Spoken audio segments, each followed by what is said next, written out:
Raffi. Halo, Assalamualaikum warahmatullahi wabarakatuh. Baik, sebelumnya di sini perkenalkan Waalaikumsalam. nama saya Amira Xmena Nafisa. Di sini saya dengan NIM 13 dan dari S1 Kebidanan Unisa Yogyakarta, kelas A, kebetulan kelas A1. Bersama dengan teman saya, silakan Mbak.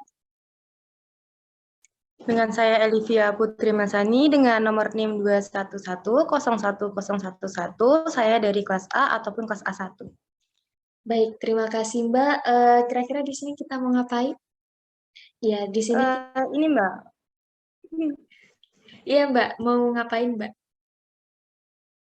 gimana ya Mbak, mau ngapain? Iya, kita di sini pengen memaparkan atau mempresentasikan sedikit mengenai bagaimana cara berkomunikasi efektif atau yang biasa disebut komunikasi SBAR yang biasa dilakukan oleh para tenaga medis kita seperti dokter, perawat bidan, dan yang lain sebagainya yang bekerja di rumah sakit ataupun klinik. Baik, langsung saja kalau gitu kita praktekkan ya Mbak.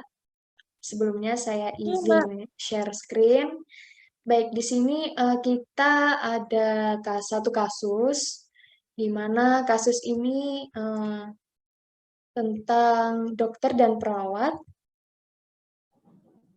bagaimana cara melaporkan atau berkomunikasi SBAR melalui via telepon. Baik, langsung saja ya Mbak. Halo, Assalamualaikum. Apa benar dengan Dokter Elvia di sini? Waalaikumsalam. Benar dengan saya sendiri Dr. Elivia, Sus.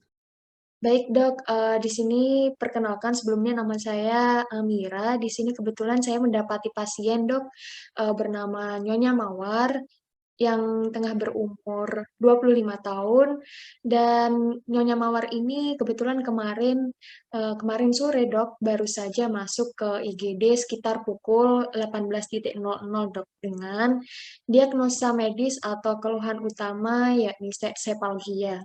Dan pasien dok pada hari ini setelah ditanya ternyata beliau masih sakit kepala dok dengan skala nyeri 6 dan dirasa masih mual pada saat bergerak.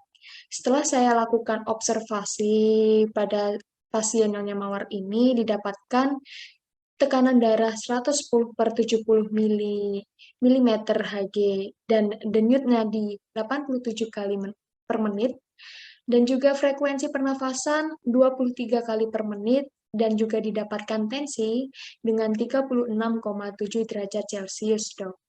Dan setelah saya tanya oleh si pasien juga mendapati pasien barusan saja muntah, dok. Tadi malam sekitar 3 kali. Pasien juga masih mengeluh di mana mengeluhkan nyeri pinggang dengan skala nyeri 5.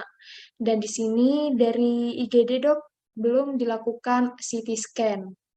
Dan ternyata dok setelah saya observasi lebih dalam lagi mengenai Nyonya Mawar atau pasien ini, ternyata pasien pernah punya riwayat sakit kepala dok sejak 2 bulan yang lalu.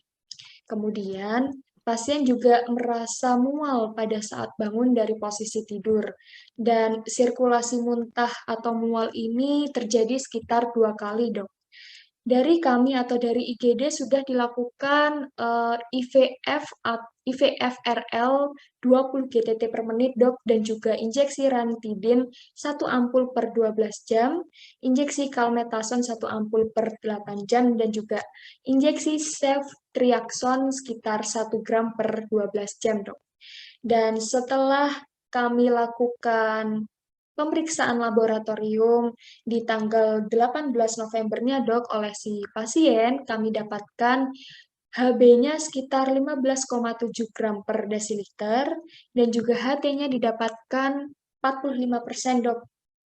Kemudian didapati juga leukosit si pasien sekitar 6,310 per milimeter kubik, eritrositnya 5,410 per milimeter kubik, kemudian trombositnya sekitar 289,10 mikroliter darah.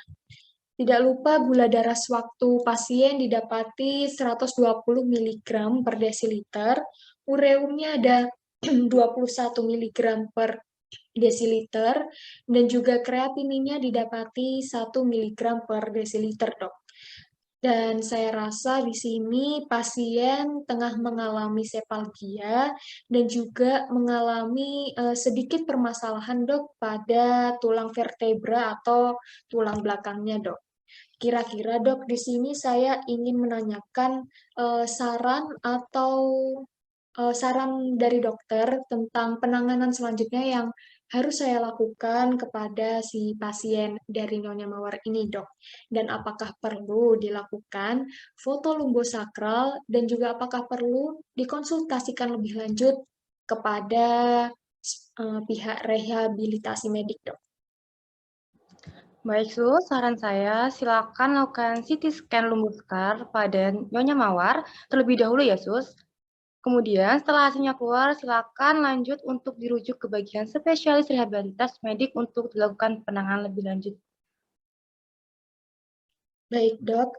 Terima kasih untuk sarannya. Akan saya catat di lembar CPPT. Kemudian yang ingin saya tanyakan lagi, Dok, soal kapan ya, Dok, kira-kira dokter bisa mengunjungi untuk bisa melihat keadaan langsung si pasien ini, Dok. Untuk visit pasien, insya Allah saya akan lakukan di hari Kamis jam 11 siang ya, Sus. Saya akan mengunjungi untuk melihat bagaimana kondisi pasien secara langsung. Baik, dokter. Nanti insya Allah di hari Kamis sebelum di jam 11 saya akan mencoba untuk mengkonfirmasi ulang eh, tentang visit pasien oleh si pasien Nyonya Mawar ini ya, Dok. Nanti akan saya ingatkan kembali. Terima kasih dokter untuk saran dan juga masukannya. Baik, itu saja, Dok, mungkin dari saya. Apakah ada tambahan lagi, Dok, dari dokter Tidak untuk ada, pasien Nyonya Mawar cukup ini? itu saja. Sudah cukup ya, Dok? Tidak cukup. Baik, Dok. Eh, Terima kasih sekali lagi. Wassalamualaikum warahmatullahi wabarakatuh. Waalaikumsalam warahmatullahi wabarakatuh.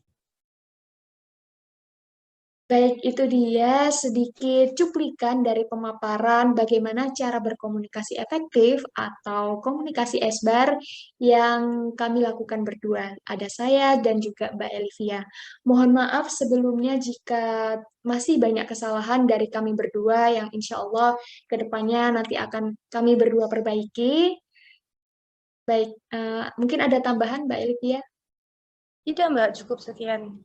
Baik, terima kasih Mbak Elivia yang sudah berkenan hadir pada pemaparan presentasi komunikasi Esbar kali ini. Saya rasa cukup ya. Wassalamualaikum warahmatullahi wabarakatuh. Waalaikumsalam warahmatullahi wabarakatuh. Baik, presentasi saya tutup ya Mbak. Iya, Mbak.